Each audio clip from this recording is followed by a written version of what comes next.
आपण बनवणार आहे झोका.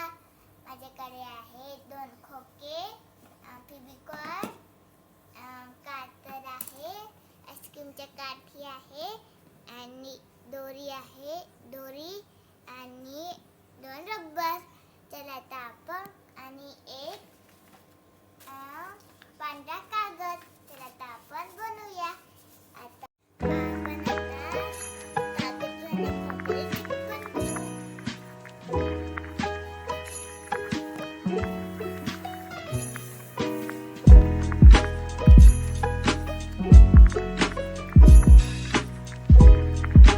आता पहिले शिधा करून घेऊ.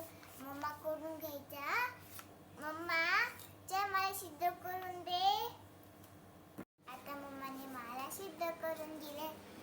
चल आता आपण आईस्क्रीमच्या काठा आणि एक रबर घेऊ.